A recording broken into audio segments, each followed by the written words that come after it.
So that's just starting up now, so I'm just going to join you. I'm not doing PowerPoints today. It's enough to get my head here. That's So, fine. Yeah, okay, so I can turn my phone off now that you're here. Yep. Okay, so I'll just stop recording now, and Give me a sec. we want to stop cloud recording. Well, I'm just pausing it, aren't I?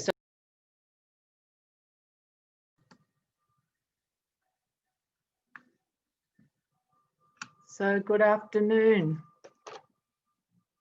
and welcome to those who are here with me today.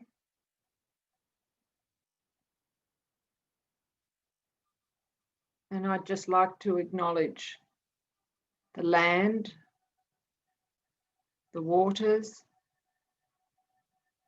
the trees, the peoples who have walked the land, who have known how to care about the land. Acknowledging our own forebears, the lineages that have informed our practices, and particularly, as we're working with today, the lineage of East Asian medicine. And so I'd like to focus today's Gate of Hope session, continuing our look at the wood element.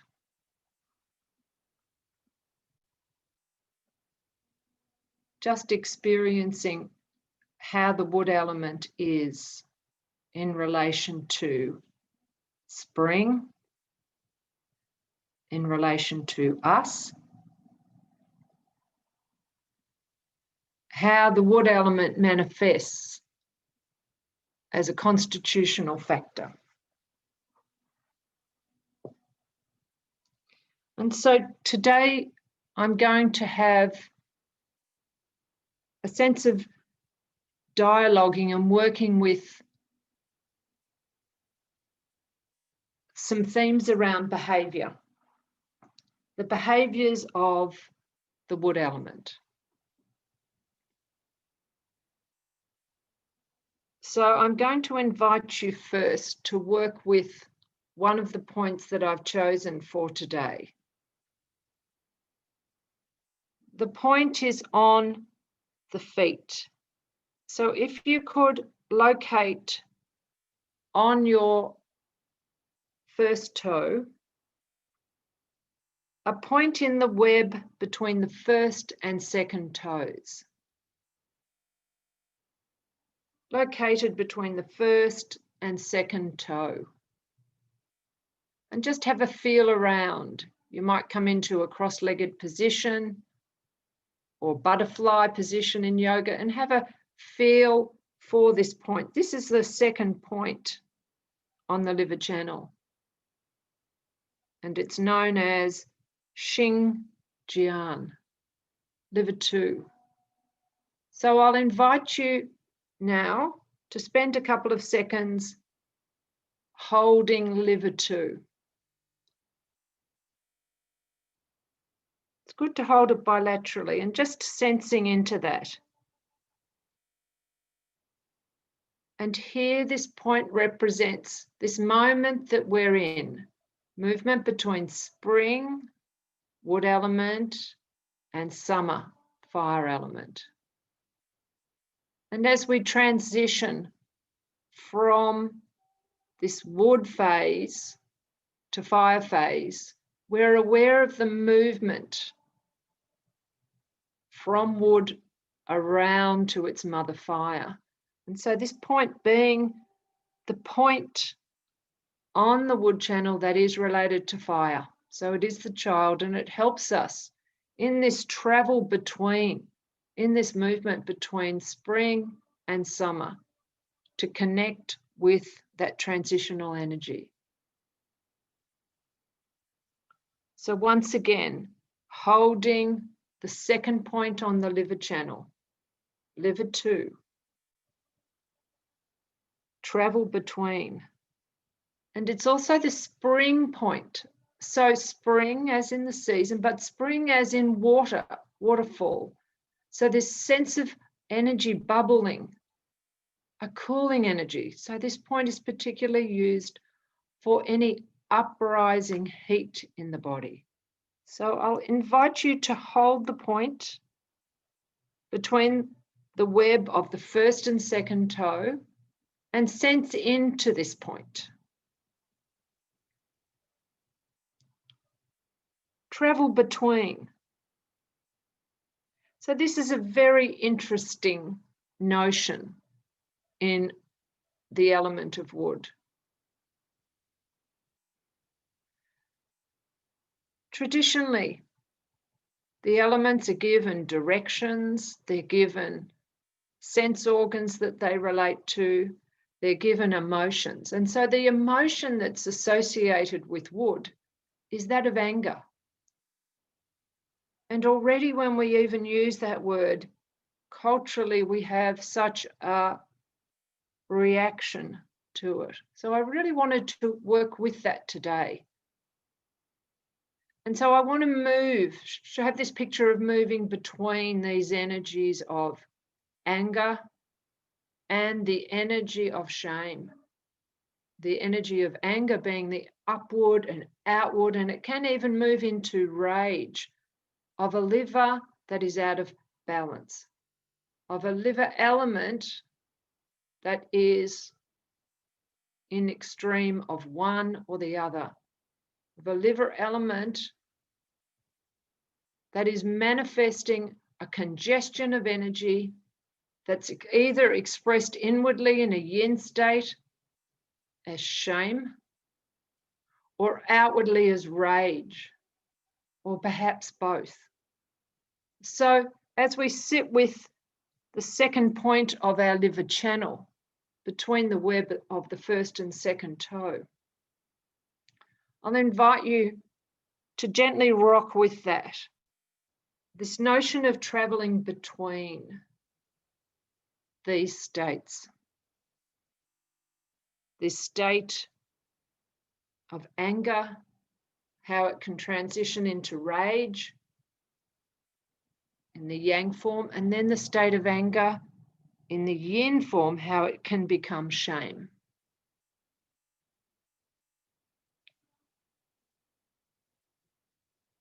And so I'm very interested in exploring this today in our session. And so therefore, I really would like to invite some discussion around this notion in the 5-element constitutional acupuncture that the wood constitutional element can manifest these behaviors when it's out of sync that tend towards either this upsurging of energy and it creating even situations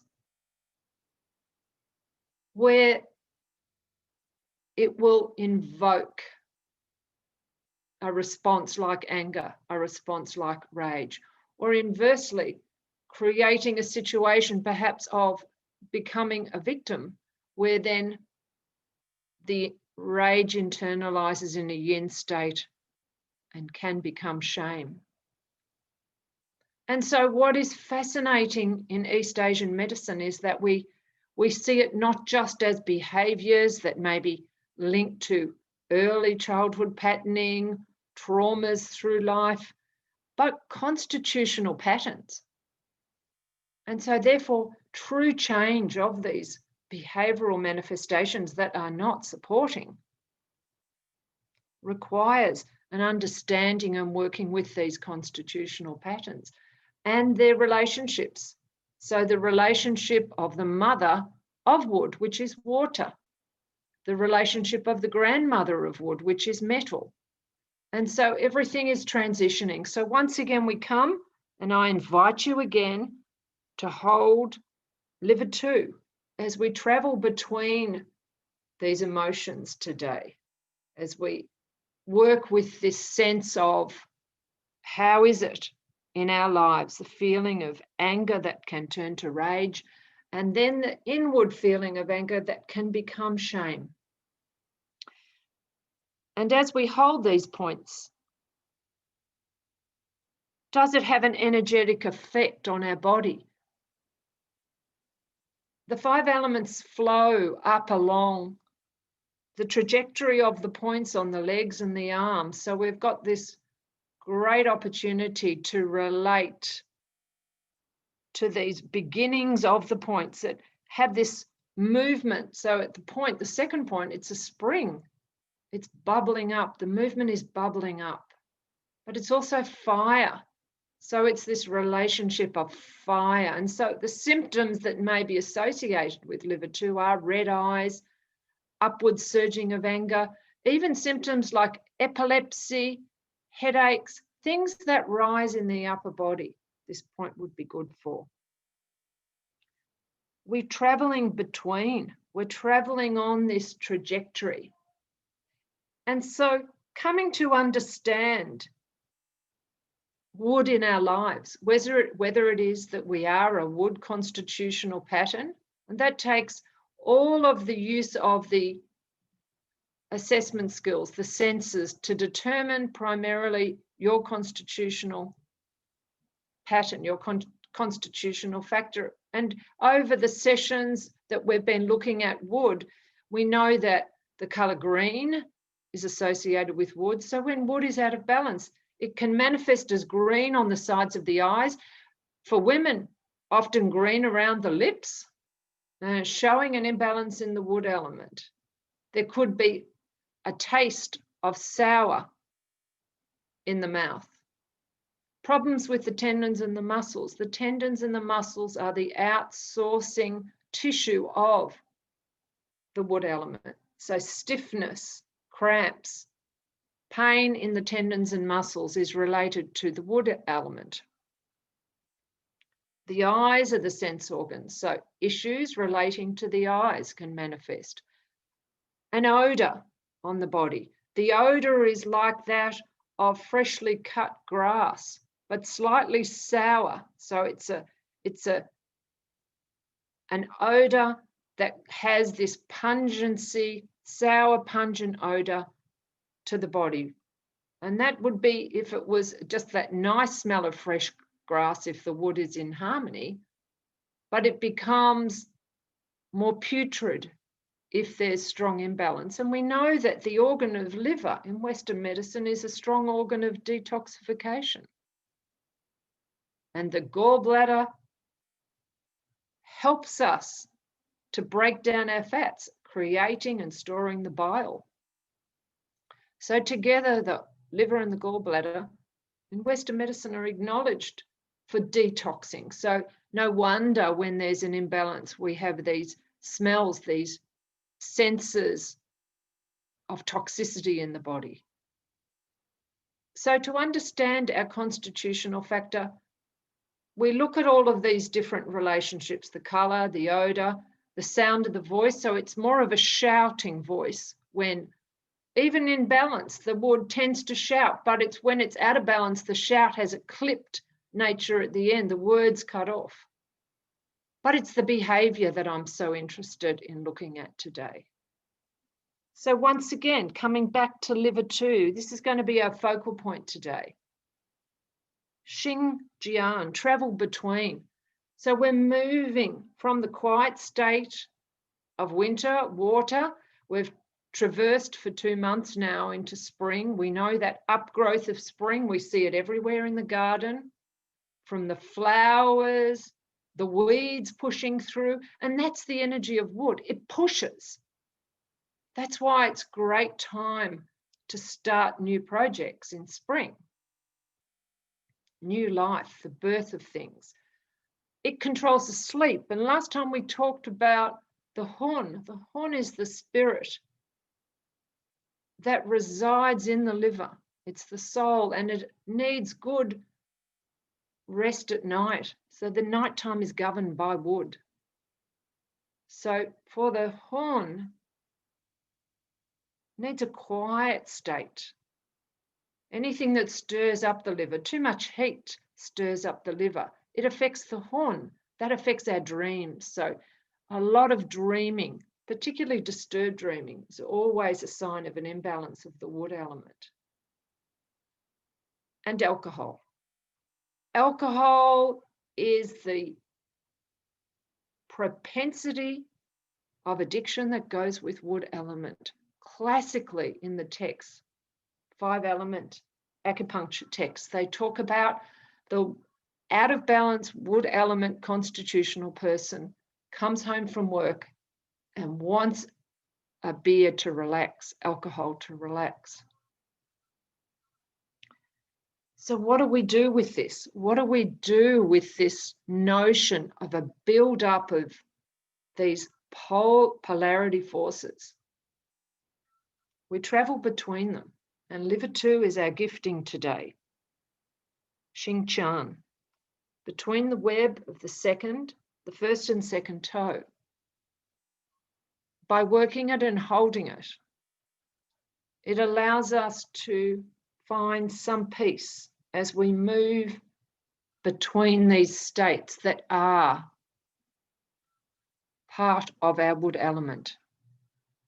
And we find ways to embrace these notions of rage, of shame, somehow working with them, somehow finding peace for them. And the wood constitutional person finds this almost like this is the life story. The life story is about finding this peace between these states of rage and shame. And maybe you can relate to this. Maybe in your family, this has been the story. Perhaps it's your life's work. Perhaps you relate to that yourself.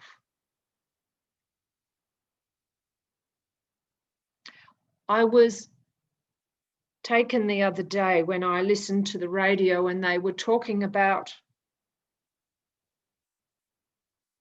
Vincent van Gogh. And during his time in Paris,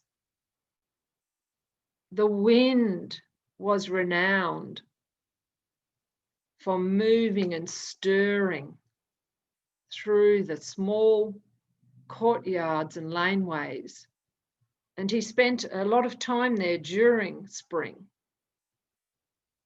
And the wind stirred him so much that it sent him into a complete crazy rage. And I think we all know the story. He cut off his ear.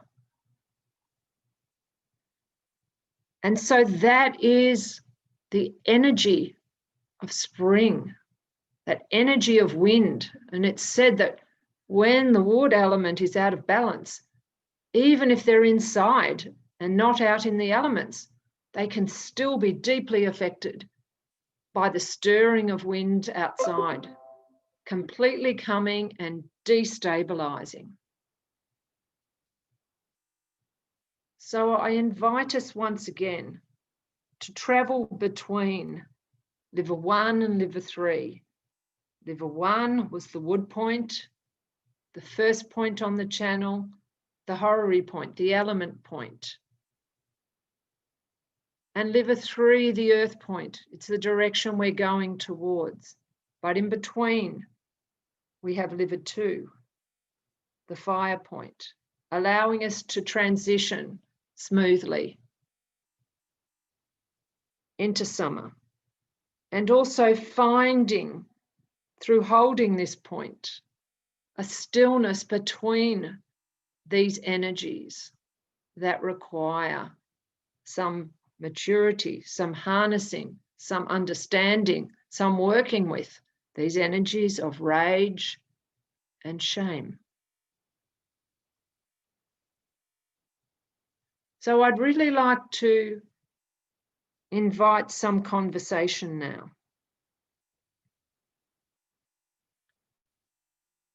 And I'm hoping one of you might turn on your screen or turn on at least your audio and share something about how these are for you. So Belinda, are you willing to share something about how you relate to Sure. what I said? Thank you. Yeah. To be honest, I am trying to work out if I've got the right spot. So when you were saying between the webbing, I wasn't sure if that was sort of at the bottom of the toe, like, or if it's sort of in between the toe space. It's in between the that's- toe space. That's correct. Okay. Yep. And So that's in where it between, feels- yep, the first and second toe, and it's bilateral, and it's in between the space. So you're imagining these are your toes, it would be like in that little spot there. Perfect. Thank you. That's great. Without putting my foot up to the screen. Yeah. It feels quite tight for me. Like it feels quite sort of gnarly. Yes. Yes. And so when you worked with it, was there a sense with that? Yeah, I think this week it has been a really big example of wood in terms of stepping into the new and reminding myself to the necessity of doing that, because I've wanted to hold on to what I've known. And it's kind of like spring's just there saying, no, it's time to grow, it's time to learn. So that's what's been playing in my life. So yeah, it makes sense that this is a bit gnarly. Thank you. And gnarly, of course, is the image we have with a tree. And traditionally in the classic text, they use the image of an acorn pushing through to become an oak, and pushing through obstacles, pushing through the ground where there's rocks, keeps pushing. Knowing that growth needs to happen, there's a natural energy of trajectory. And so I invite you to sit with what is gnarly in your life. Maybe sit with that. Yeah. Well, I'm happy to share that. Like I've been doing the dating thing and just, receiving mirrors. So in the people that I've been dating, and the most recent person that I was dating for a little while, that fell apart, and just the sense of feeling of being bereft and alone, and what triggers that brought up in me and what lessons.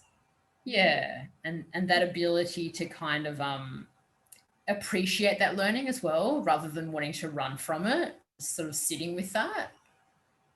Thank you. And that beautiful bravery in that, and it often sits from the metal element around that, and then its relationship as the grandmother of wood. So it's giving you that gifting, that beautiful grandmother energy of the lung and large intestine, knowing the time of letting go, but holding the space. The lungs breathe in, taking in something new, and breathing out, letting go. And in the breathing in and out, they actually govern the movement of wood energy. And so in your description, that is the description that I had of you, with your lungs containing in and out. Yeah. And just, I guess, to allow yourself to, like, I'm a crier, so it's allowing myself to cry and to sense into your vulnerability. Yes. And so the tears are the manifestation of the metal element, as the eyes are the expression of the liver, but the tears, so you can see this beautiful relationship again into the liver, but with the moistening from the lungs, the grandmother again. Thank you, Belinda. You're welcome. Would anyone else like to share from what I've been talking through so far?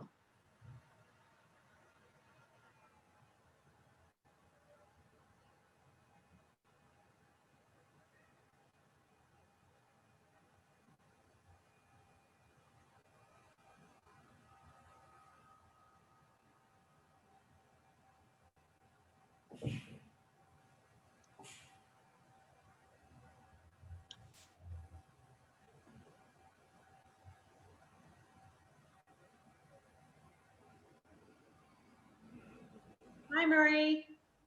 Hi, Renee. Thank you. Would you like to share? Sorry, I can't share my screen because the computer webcam isn't working on this computer. But yeah, no, I was really taken by the internalization of the anger, the yin form of the shame.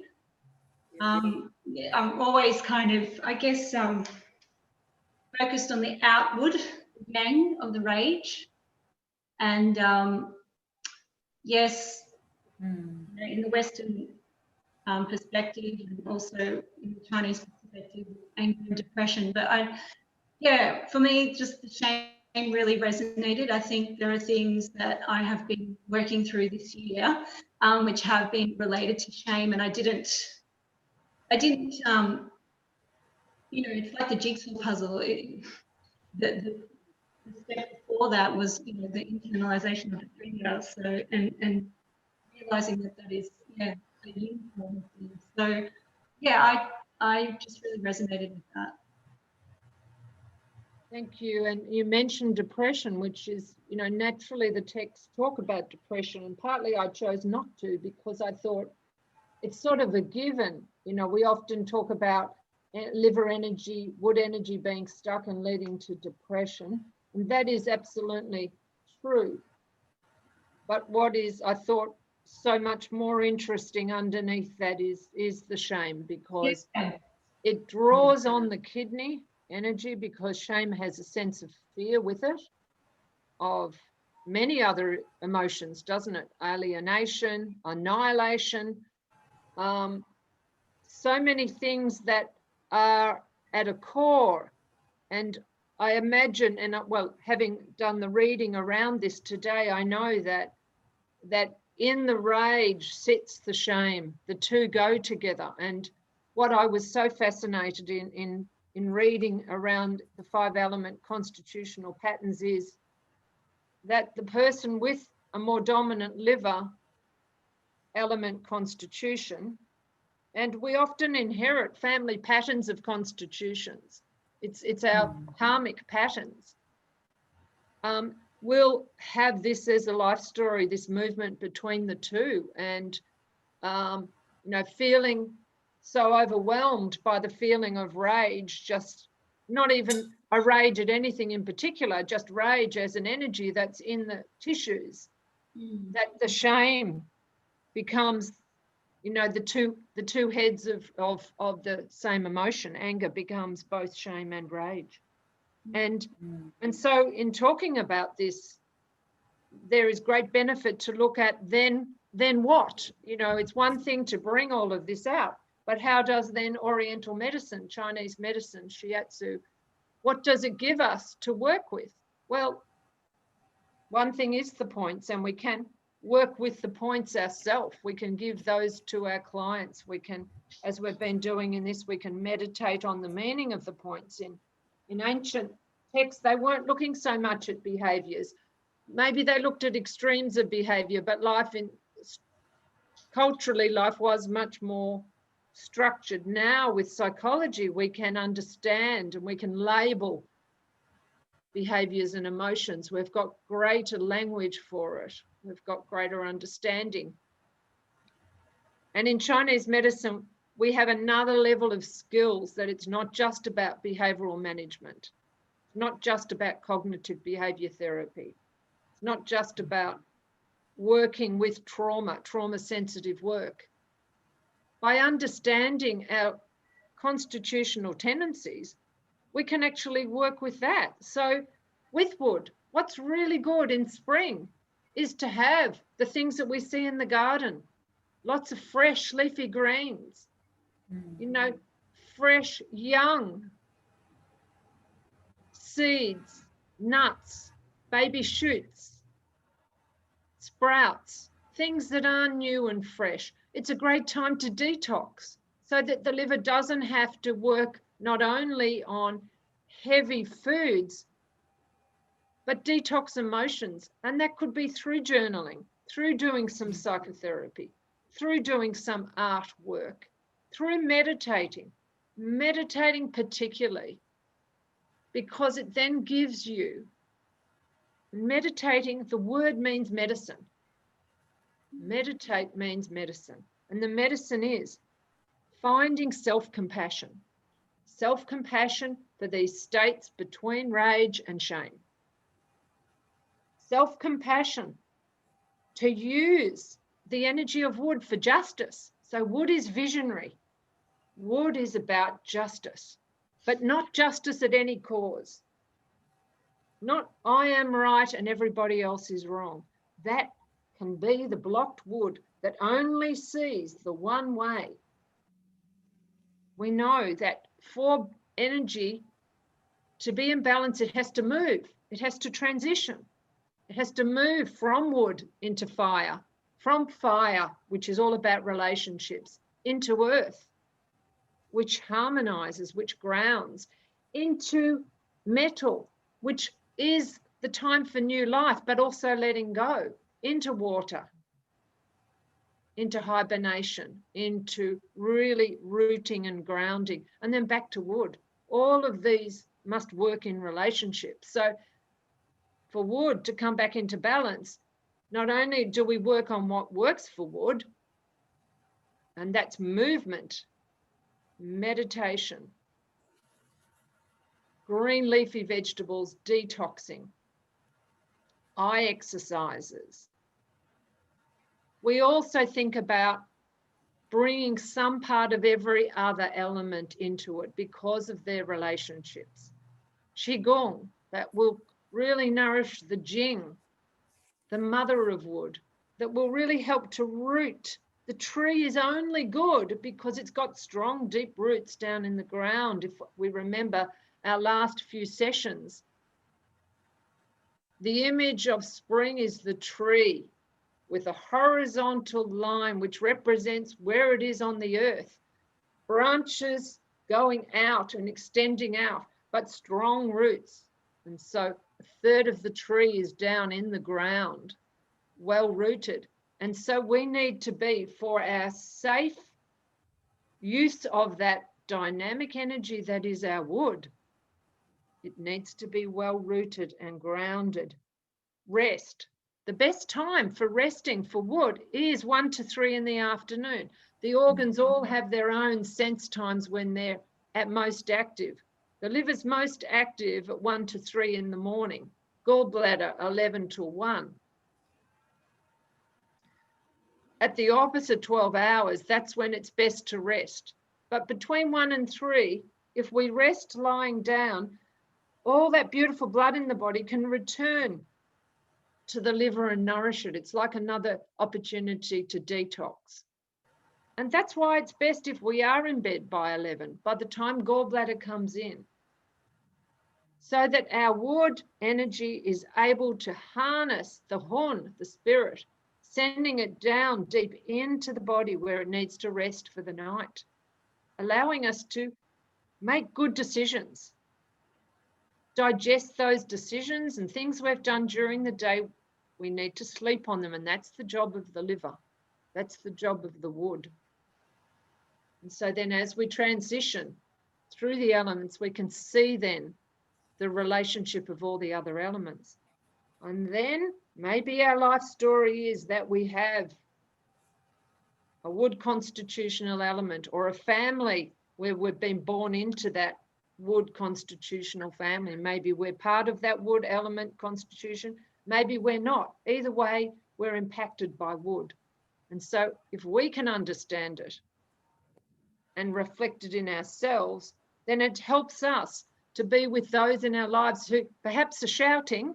They don't realize they're shouting. But for us, for you, it may feel traumatic, but for them, it's just their normal constitutional state. And it's bigger in spring because that's when their energy is at its most abundant. So what do we do? How do we work with that? We need to be able to identify when it becomes pathological. Is it affecting your relationships? Is this energy affecting the way that you are working? Is it affecting how you're moving forward? And so that's where working with clients, with this energy, we gain benefit as a practitioner from understanding how then do we direct that energy.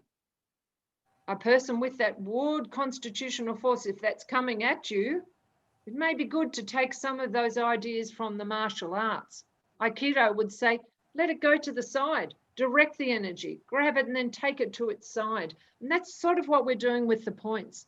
We're moving that energy on rather than taking it all, because it may feel like an assault, but the client didn't really mean that. They're just coming with their constitutional pattern, and they're coming, and it really assists them and us if we understand their constitutional factor.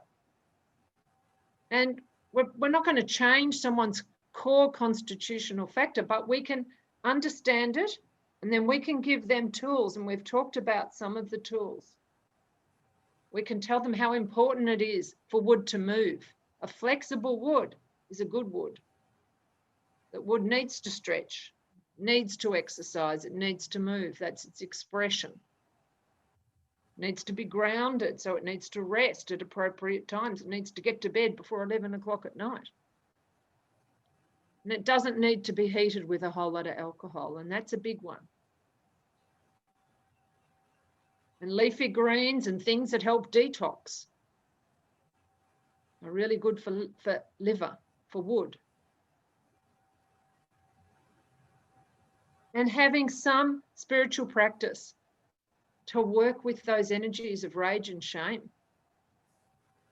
Not subjugating them, but holding them. And sometimes for wood constitution, that's scary. So there may need to be some professional support, someone who understands those energies and how to work with energies. Because they can be big energies. They can feel like it takes you out of yourself. So then again, I come back to grounding, the necessity to ground the energy. Working with the feet, come back to liver 2. Walking on the soil in bare feet, walking on the earth in bare feet, connecting those points, the toes, the tendons, the muscles, feeling them on the ground, feeling, imaging roots going down into the soil.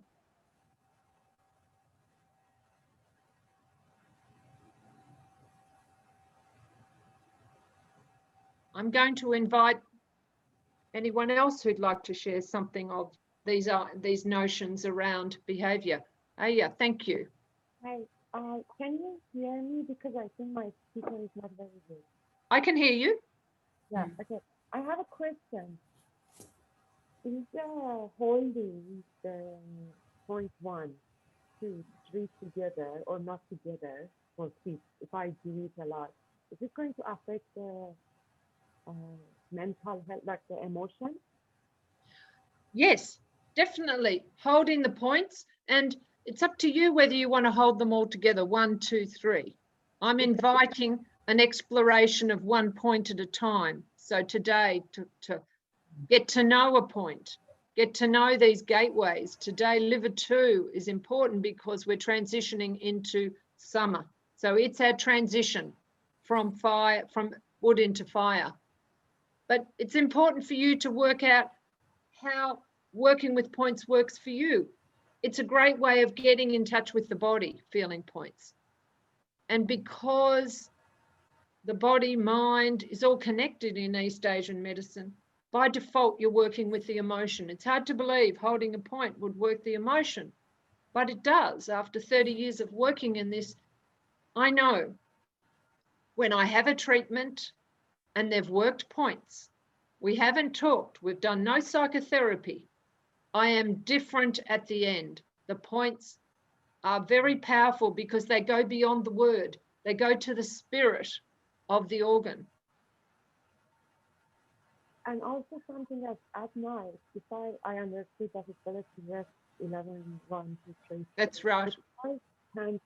If I can't fall asleep and I actually looked at, okay, here is a acupuncture point for sleeping, you know. Yes.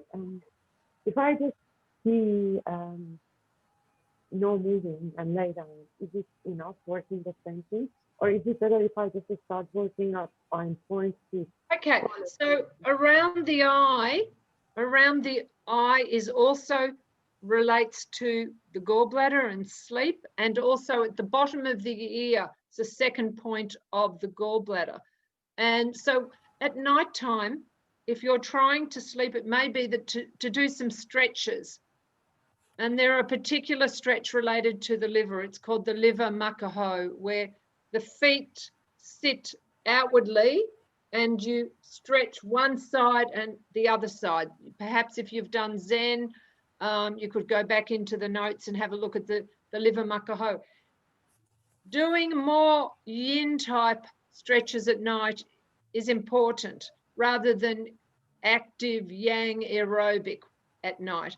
The liver needs to come down. It needs to be settling so that the horn, the spirit, can settle for a good night's sleep.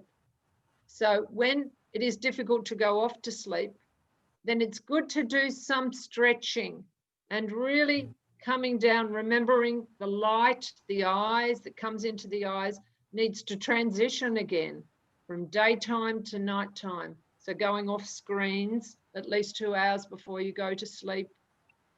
Something like some chamomile, calming for the liver.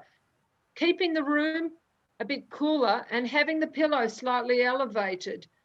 So the liver needs still, the body needs to be a little cool at night, because if there's been too much heat generated in the body, the sleep is disturbed from the heat. And that's where hot, spicy food and the alcohol stirs and heats up the liver. So this second point on the liver, the fire point, is good for that.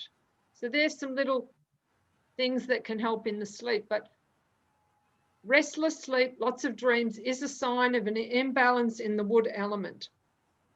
And so those things that I talked about, coming back to leafy green vegetables, detoxing through some form of emotional, physical, spiritual cleansing in spring, some movement, working with generally that transitional energy of daytime to nighttime. Also, last thing, you said two things about the different yin yoga. You said one of them is good, one of them is not. What was that? So I know that yin yoga, so I'm saying not so much yin yoga as the practice, but the yoga needs to, your stretching needs to be more yin.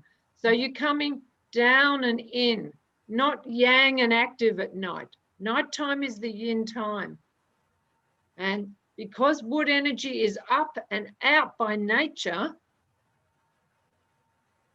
it needs to have slightly the opposite for the horn, the spirit, to settle. Thank you. Anastasia, would you like to share anything? Yeah, I was just about to, thanks. Yeah, there's lots I could say actually. I think maybe similar to Renee, like I've sort of focused on, when I think about the liver, more about the rage aspect. And so I didn't really feel my connection to it that much. But yeah, in talking about the shame side of things, then yeah, I think I have a lot going on with my wood element. But also just today, I am on the cusp of getting my period, and I have a decision to make that feels really big, and it feels impossible to make it. Yes, yes. So, and the wisdom would be to sleep on it. And perhaps it needs to be that once you've stopped bleeding, so that there is more blood in the heart to support the decision. Yeah, unfortunately I need to make the decision today, but it is interesting that, yeah, because it just feels so hard, and now I sort of know why. Yes. And I don't need to have as much shame, I guess, around why it feels so hard to make a decision. Yes. You know? Yes, thank you. We're with you. Yes, thank you for that sharing. Thank you. Thank you. Helen, would you share something?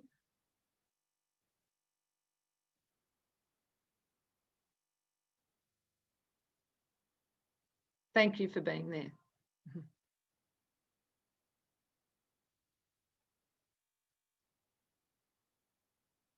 So I wondered if anyone else wanted to share anything more.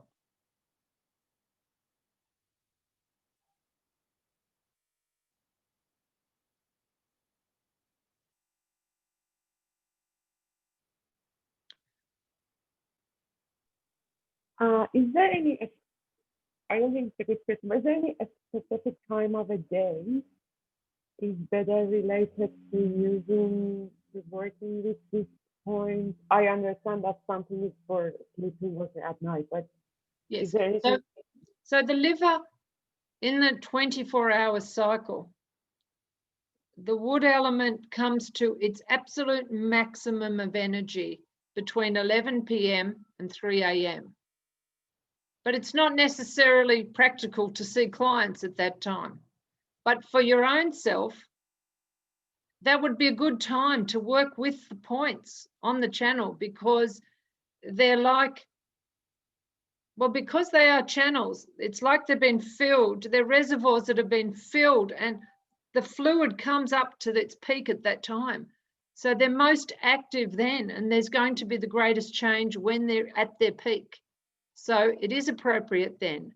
But that's not necessarily, you know, hopefully you might be going off to sleep then. But if you wake, for me, that's what I do. If I wake, I know the time that I'm waking the organ, and I'll work with that energy at that time. So conversely, the opposite 12 hours that I talked about. So for the wood element, 11 a.m. till 3 p.m., it's at its lowest. So here, the channels are hypoperfused. There's not as much fluid running through those wood channels, the gallbladder and the liver at that time. So by adding some energy into it, you'll get some more flow. So it may be more practical to work with this point, particularly liver 2, between 11 a.m. and 3 p.m, because the energy of wood is at its lowest and is ready to have that force moved.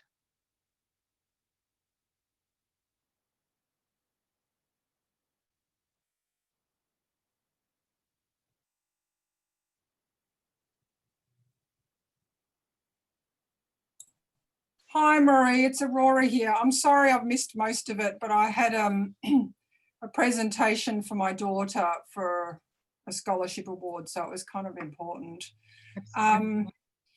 Could you just tell me which points you reviewed today, please? So today we looked at liver 2, which I didn't use slides because we've actually been talking about behaviours. So liver 2, Xinjiang, which is the second point on the liver channel between the web, as you know, of the first and second toe. And its name, meaning travel between, relates to this movement as we go through spring towards summer, because it's the actual spring and fire point. But more importantly, I wanted to focus on traveling between these two emotions. So in the ancient texts, anger is the energy, the emotion that's related to the liver. And we know that it, in its hyper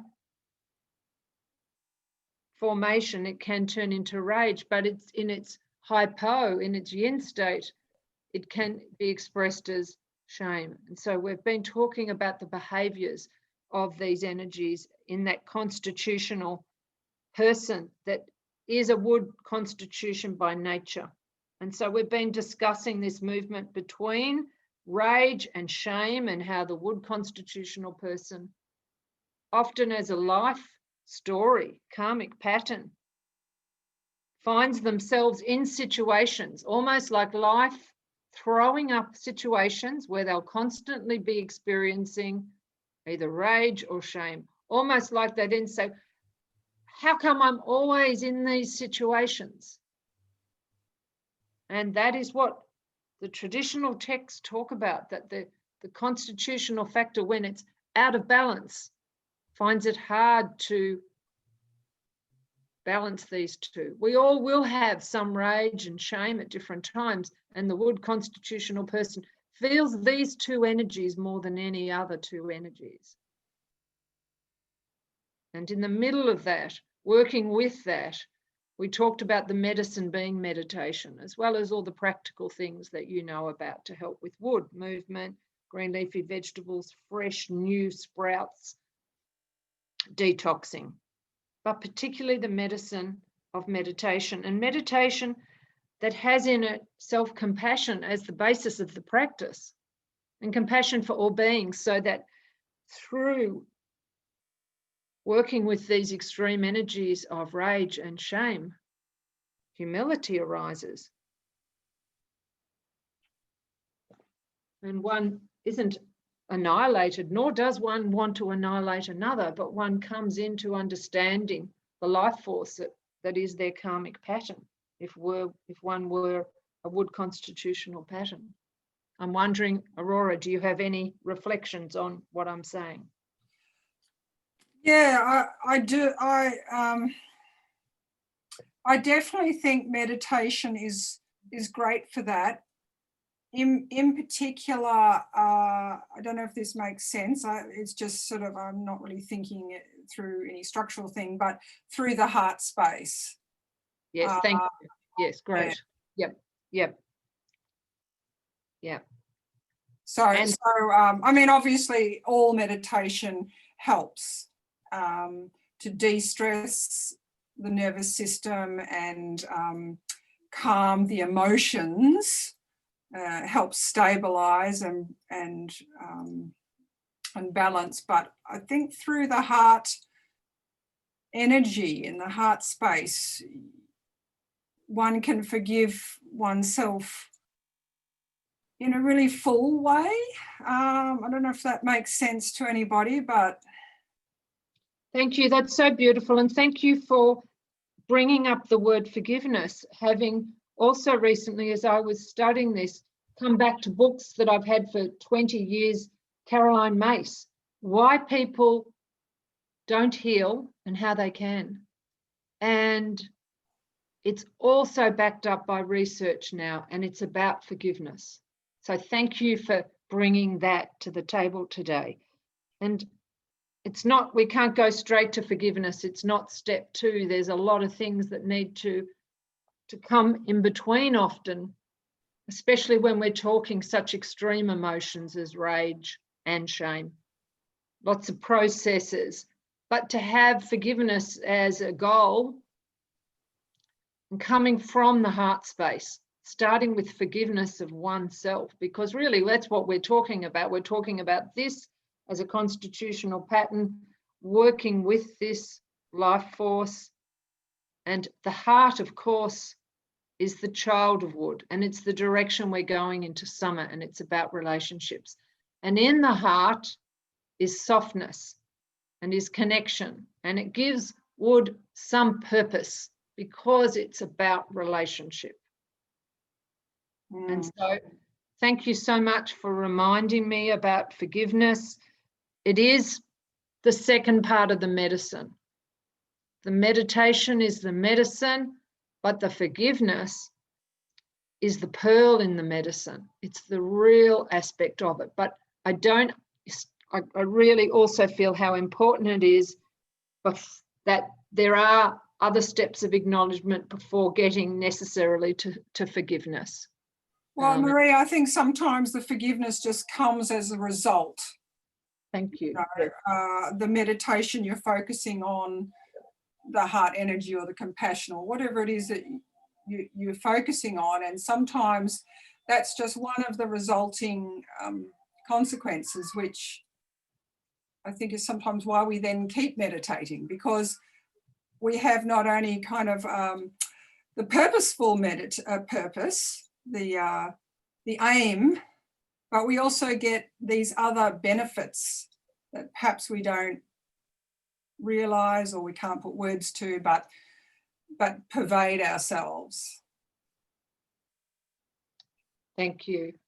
Thank you. And that's so beautiful, the words that you use, and that gives us a tool, and it gives us with our clients a tool for them to be able to work with this energy, a gift, so that they can make use of this incredible capacity of wood. And it is about capacity. And it's about harnessing, containing, and maturity around it. And so I'd like to finish using the prayer of the 4 immeasurables. So finding a quiet space so that you can take this in, and I will read it 3 times.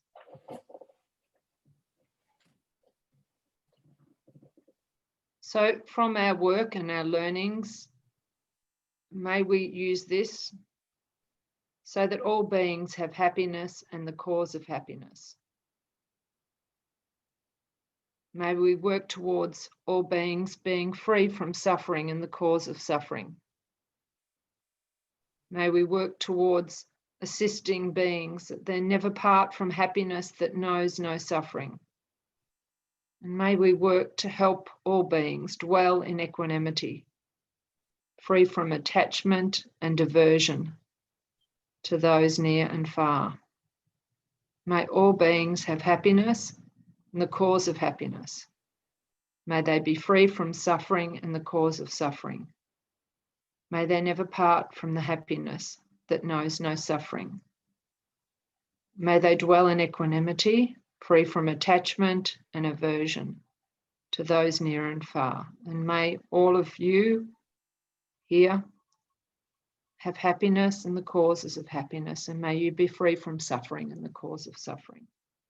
May you never part from the happiness that knows no suffering, and may you dwell in equanimity, free from attachment and aversion to those near and far. Thank you for joining me today.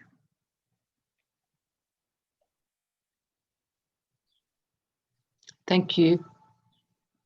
Thank you. Thanks. Go well. Sorry. Thank you. Sorry. Bye.